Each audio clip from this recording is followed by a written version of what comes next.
13.7, c'est une collaboration avec le ministère des Transports. Alors, M. Forget.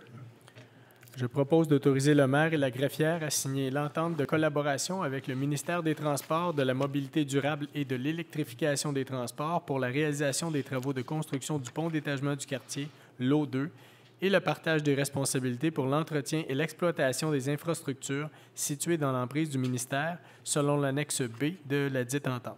J'appuie cette proposition, M. le Président. Tous d'accord?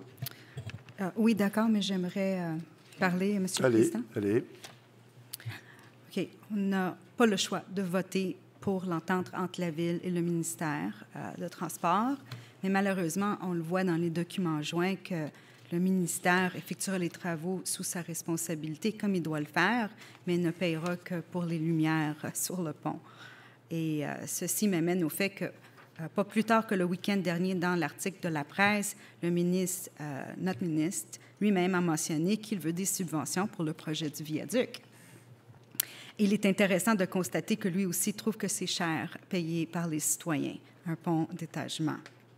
Je souhaite que le ministère des Transports et le Conseil du Trésor soient ouverts à la possibilité de subventionner une partie des coûts pour le pont d'étagement du quartier, car il est injuste que les Brossardois payent pour ça. Et à mon avis, même s'il y a eu changement au niveau des ministres, des différents ministres, cela ne veut pas dire qu'on commence à zéro avec les dossiers. C'est très possible de transmettre l'information nécessaire. En fait, si la volonté est là, tout est possible. Tout le monde sait que la construction d'un pont sur une autoroute tombe sous la juridiction du ministère du Transport du Québec. Et donc, une partie des coûts, au moins, devrait être assumée par les citoyens de la province. Merci.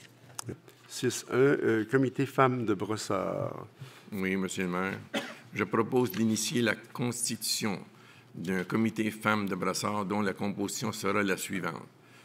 Un membre du conseil municipal, 3 officiers municipaux, 4 représentants d'organismes communautaires à champ d'action diversifié, un représentant du CI3S Montérégie-Centre et un citoyen, et de nommer Mme Francine Raymond à titre de conseiller municipal qui sera appelé à siéger sur ce comité.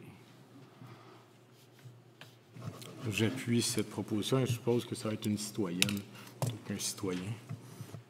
Alors, est-ce que ça va pour tout le monde? Monsieur le Président, je ferai un amendement. Je soumettrai l'amendement suivant.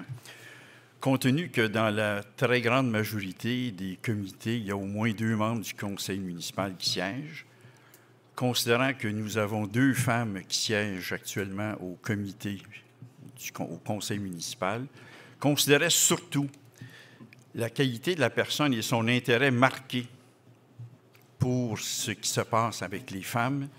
Je vais donc soumettre l'amendement, à savoir qu'il y aurait 2 membres du conseil municipal et par la suite donc de nommer, en plus de Mme Raymond, Mme Doreen Assad.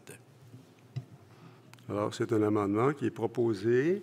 J'appuie l'amendement, Monsieur le Président. Alors, l'amendement est appuyé, proposé et appuyé. Alors, est-ce qu'il y a des commentaires? Est-ce que le vote est demandé sur l'amendement? L'initiative avait été amenée par Mme Raymond. Malheureusement, je pense qu'il y a eu un problème de santé ce soir. Je pense qu'il y aurait peut-être lieu de discuter de ça avec elle et de revenir à la prochaine séance, puisqu'elle est celle qui a travaillé à la constitution du comité, puis connaître sa position. Ah, c'est une bonne idée. Alors, ceux qui sont pour l'amendement. Merci. Alors, ceux qui sont contre l'amendement. Je l'amènerai à la prochaine séance. Ouais. Vous êtes... OK. Alors, l'amendement est rejeté. Donc, la proposition principale est automatiquement adoptée. En fait, j'aurais un commentaire à faire sur l'amendement. Allez, madame. Sur la proposition principale. Merci, Monsieur le Président. Ce que je voulais dire, c'est que la représentation des femmes dans les sphères décisionnelles est un sujet très important. C'est une compétence provinciale, mais bon, c'est très bien que la Ville de Brossard soit concernée par la question. Cela m'amène quand même à poser quelques questions parce que je voulais savoir, est-ce qu'il y a un problème qui a été soulevé Est-ce que quelqu'un a fait un constat que la Ville de Brossard ne tient pas compte de la situation des femmes présentement? Car, à part au niveau du conseil, je n'ai pas vu à l'intérieur de la machine de la Ville de Brossard qu'il y a un problème. Ça étant dit, dans le sommaire décisionnel, on mentionne au 2e paragraphe qu'on a été demandé. Fait que moi, je voulais savoir par qui. Bon, là, on a la réponse. Mais pourquoi était une de mes questions. Et quand? Quand est-ce que cette demande a été faite? Je pense que c'est important de tenir compte de ces questions-là parce qu'à mon avis, il y a une façon efficace et fonctionnelle dans une telle démarche qu'on pourrait utiliser pour éviter des dédoublements, pour éviter des situations où il y a des croisements de champs de compétences et d'assurer, dans le fond, que les femmes et les groupes de femmes sont bien représentés au sein de nos comités, dans le fond, qui touchent les femmes et qui parlent des femmes et de montrer qu'il y a des femmes au sein de ces comités. Fait que moi, je voulais proposer une façon élégante et rapide pour arriver à l'objectif visé. On a juste à regarder nos comités actuels et pas juste nos comités consultatifs, mais nos comités décisionnels et assurons-nous, dans le fond, qu'il y a une présence féminine au sein de ces comités-là. Je ne veux pas qu'on crée un comité pour dire qu'on a créé un comité.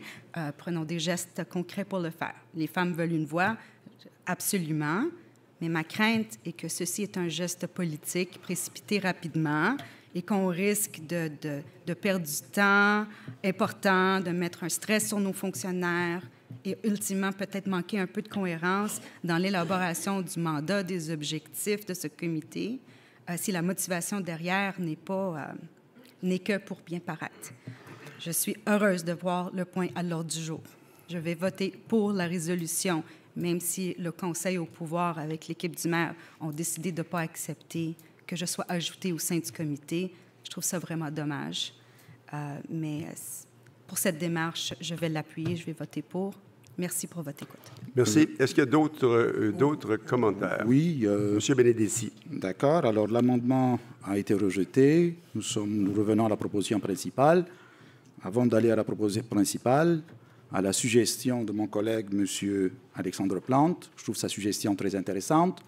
Alors, je ferai un amendement en me basant sur la suggestion de mon collègue, à l'effet que ce point-là soit reporté à la prochaine réunion, après avoir discuté avec Mme Francine Raymond. J'ai entendu que sur les comités décisionnels de la Ville, je fais remarquer à ma collègue qu'il y a seulement un comité décisionnel à la Ville et c'est le conseil municipal. Ce serait plutôt à l'ordre du jour qu'il aurait fallu modifier pour retirer le point qui soit traité plus tard. Je ne pense pas qu'on puisse remettre à plus tard lors d'un amendement une proposition. Je ne pense pas que c'est recevable. Puis en fait, ce serait juste de revoir à la prochaine séance la composition du comité si c'est jugé pertinent. Donc, si je comprends mieux, M. Plante... Je pense que c'est pas... Monsieur, s'il vous plaît. J'ai dit qu'on s'il vous plaît. Alors, écoutez, il y a eu un deuxième amendement là, qui a été proposé. Oui, mais il n'est pas recevable. Il n'est pas recevable. Donc, il n'est pas recevable. Donc, on en vient à la résolution principale s'il n'est pas recevable.